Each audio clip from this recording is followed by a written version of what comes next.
But what they are not saying is this fight was started by two white men.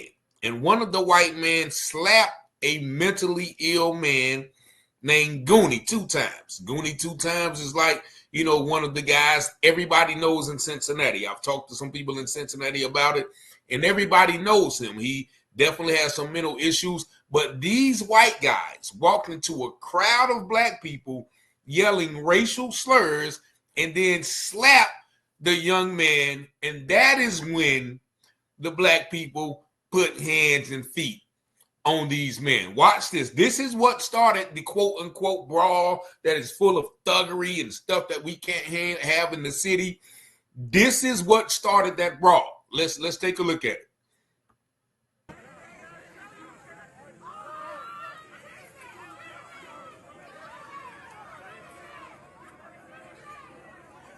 Now, I'm going to stop it right there. I'm going to rewind it a little bit. That white man, whom the next article is going to say, well, you see this white man being beaten and punched, he is the one who started it. And when the black people finished it, oh, now we are the thugs. Just take a look at this again.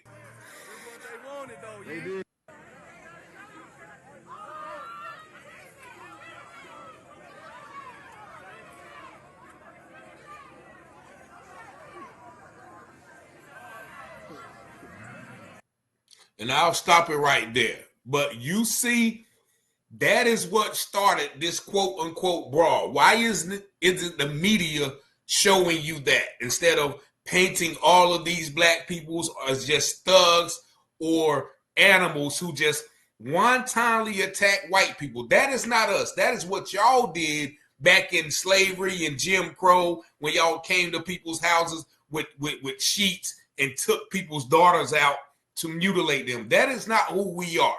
So they are showing the aftermath of this. And if you don't believe me, this is what happened. This is a still shot. That is that white man who you're going to see in the next video getting hands and feet put all over him.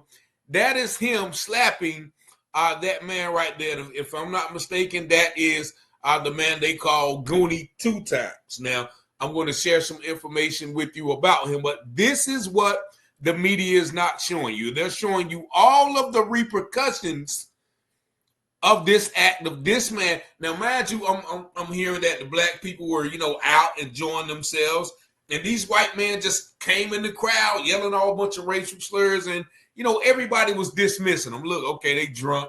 You know, we ain't. You know, we trying to have a good time. And this and that, and the other. They yelling racial slurs, all this, all that. But then once the man put hands on somebody in the crowd, then you see what happened, because we've been already dealing with your racist disrespect. Now you put hands on people. Now we're going to show you how Cincinnati really get down. Y'all know Cincinnati get down because they ran the white supremacists off the bridge out there in Lincoln Heights. And I'm going to share more about Lincoln Heights with you in the future. And I was in Cincinnati a couple of months ago, and I see how the brothers and sisters get down. So shout out to the brothers in Cincinnati. But I wanted to show you this once again before the media tries to spin this narrative that they're going to push on the people. Watch this. Unbelievably vicious video. This is very tough to watch. I got to warn you.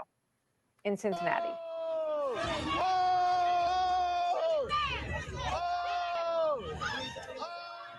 Black people in Cincinnati are saying these people came into the crowd of black people spewing racial slurs, trying to fight people, and the black people ignored them until they put hands on them. And that article at least admitted that the white man struck the black person, but now, okay, this white guy was beaten. 4 or 5 people. 2 other guys was beaten. Another woman was knocked out cold. Leave black people alone then. That's basically it. You know, he talking about keep America safe and to get these thugs off the streets. They start the video talking about this unbelievable violence, but they start the video with the white man getting beat up. They don't start the video with the white man slapping the other gentleman. They don't start the video with the white man walking through the crowd yelling racial slurs.